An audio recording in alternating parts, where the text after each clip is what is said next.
It has been months since the fight that took Toru Rikishi's life, a 10-bell salute in honor of a goat. Joe thinking about that fight with that deliciously new and improved animation. But no, seriously, this animation is just so good, man. And that missed handshake. Danbei hasn't been taking Joe's disappearance well, drinking pure alcohol. It's been 6 months since he's left, and they don't know if he's gonna return, even though Danbei remains optimistic. As Joe wanders into a scene, two Yakuza organizations fighting over turf, but one of them has a mysterious man with sunglasses. It's Wolf Kaguchi, the retired boxer after fighting Joe. He may be retired, but he can still fight, easily showing his opponents why he was a prominent boxer, as they are no match for Wolf, who is rethinking of the match, how one result changed the outcome of his entire career, and if he hadn't got hit by a lucky punch, he'd still be fighting. And in a way, that is kinda true. While the Goonies are back for round 2 with more muscle. Goromaki Gondo, street fighting vs boxing. Wolf using his superior skill to send Gondo back, but he's not weak. Gondo dodging with a massive kick and pause. Yeah, that's a fracture to the already fractured jaw of my boy. And it's safe to say that is deadly damage. Wolf hit with a bottle, right left, as Gondo's about to kill him, but then Joe appears stopping him. Joe getting the other Yakuzas to help Wolf and get him to the hospital. Gondo recognizes Joe not wanting a fight, but because Gondo talks shit about Wolf, Joe goes into a frenzy, beating that dog onto his knees for talking about Wolf in such a way. And Gondo ironically isn't that offended as he helps Joe escape the police. Gondo isn't a bad man, all things considered, talking about how he wants to see Joe back in the professional boxing ring. As one of my favorite scenes in Joe appears, this scene represents finding that passion you had once lost in your life. Joe's energy returning as he returns to his family for a return to the professional boxing ring. Despite the possible joy of Joe's returning and the happiness of the children, the doubt lingers, can Joe really enter the ring after the death of Rikishi? And Joe has one main idea on his mind, visiting the grave of his long-term rival and friend, the man who gave it his all in the ring, returning back to the gang, throwing punches at the boxing bag. He hasn't lost his edge. Skipping back to Yoko and her grandfather, their boxing gym are now desolate due to the loss of their star man, who is waiting in the sky, ironically. Yoko doesn't want the club to be sold, and everybody knows the media always has to get their mitts involved as they arrive to watch Joe's first spar since Rikishi's death. Versus Nishi, Joe eating a big right, instantly sending him onto his ass, getting up with his swings missing as he shit talks Nishi into locking in, who gives Joe a right across his jaw with a mean combo executing poor Joe. As he rises, finally getting into his rhythm, pounding the body and Nishi into submission. Is Joe back? We're gonna find out in his return match. Heading out, eating a few punches before finally turning on that switch with his low guard, going on the offense, missing an uppercut, delivering a body blow, body.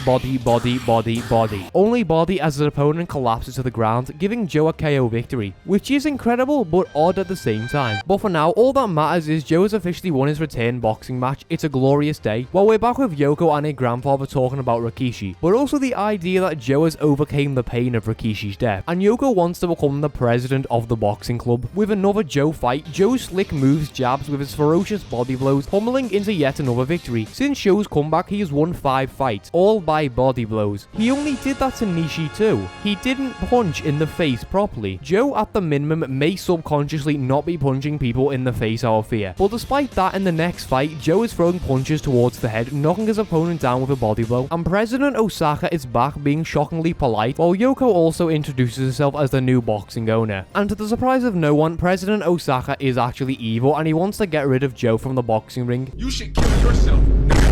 Including the fact Joe has retired 2 more boxing opponents, as Yoko appears aware of this strategy. Joe's latest opponent will be Tiger Ozaki, a man with a deadly hairline, a negative connotation. I'm pretty aware that this fight is pure bullshit and a conspiracy against Joe. Tiger is still a champion and it's a spar, and what can you notice? Joe is punching the body. Shit, Yoko's got a boss ride. Bazinga!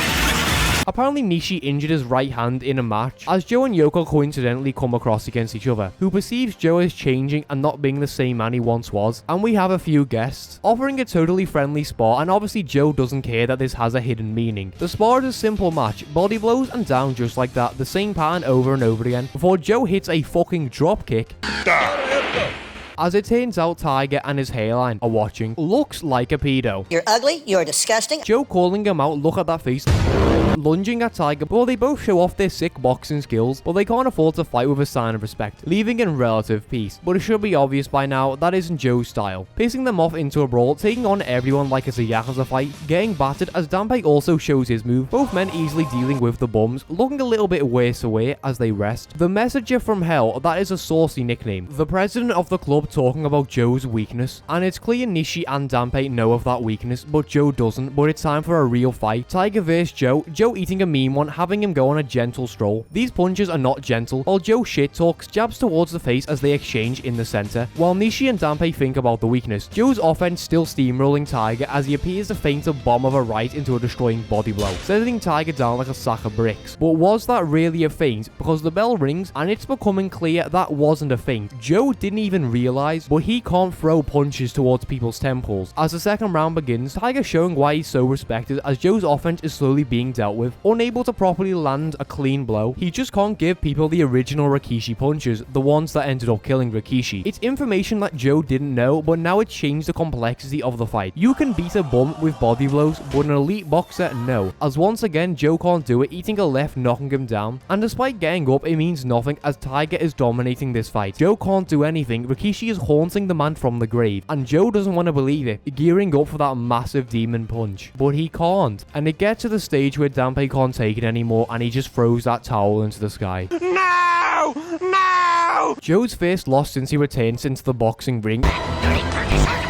As Yoko heads to Mexico, with Joe sat in the ring unable to comprehend why he can't. Tiger wasn't better than him, so why can't he fight him? Furious at Danpei's decision to throw in the towel because he would have won, but he wouldn't, running out the taxi, and Joe can't accept the fact as he rethinks the doctor's words over and over again. Is Joe really broken? Before he returns with expensive alcohol apologizing to Danpei because families don't fight, he wants a rematch with Tiger, and he's confident he will throw a punch to the face. While Yoko lands in Mexico, Joe having his fun while the President Goonies arrive with their annoying sarcasm offering Joe another fight. Move this man! It's actually illegal, but brain damage is the cute cousin of trauma, as these guys are buttering up Joe and appealing to his willingness to fight. Joe's intended opponent is Ryu Harajima, as Danpei knocks our boy down for wanting to fight, and Joe tries to punch Danpei in the face, and he can't. He can make all the excuses he wants, but he literally can't do it. All the while, Rikishi's ghost asks Joe what the hell is going on. Yoko is in Venezuela with this mysterious blonde man referring to Joe as a boxer who needs some fire, and it's officially time. Will Joe break his curse? Let's see. Round beginning with Joe weaving, giving punches to the face, easily destroying him with those punches, controlling the tempo of the first round. But once again, it's not power blows, as Tiger is in the corner giving the strategy. Round 2 beginning, Danpei in tears as Joe eats mean punches, going down for a knockdown, but the shadow appears, Joe eating before breaking his opponent's face with a power blow they theorized that he couldn't do, but Joe is shivering. Joe is scared.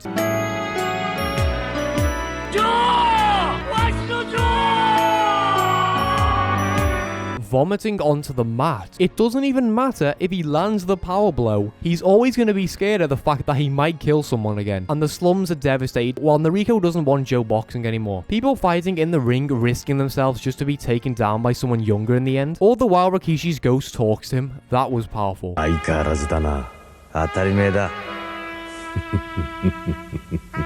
Joe's punch is literally shaking the room because all he has to do is vomit Rikishi's ghost out. I mean, sure, that makes sense. And he wants another fight. All the while, Yoko is arriving with a man called Carlos. How interesting. Joe's still thinking about Rikishi's ghost as he prepares for his next fight. Apparently, Carlos is a world-ranked boxer named Carlos Rivera. 34 wins and 0 losses, nicknamed the beltless champ because they think the champion is scared of fighting him. Oh, thank you so much.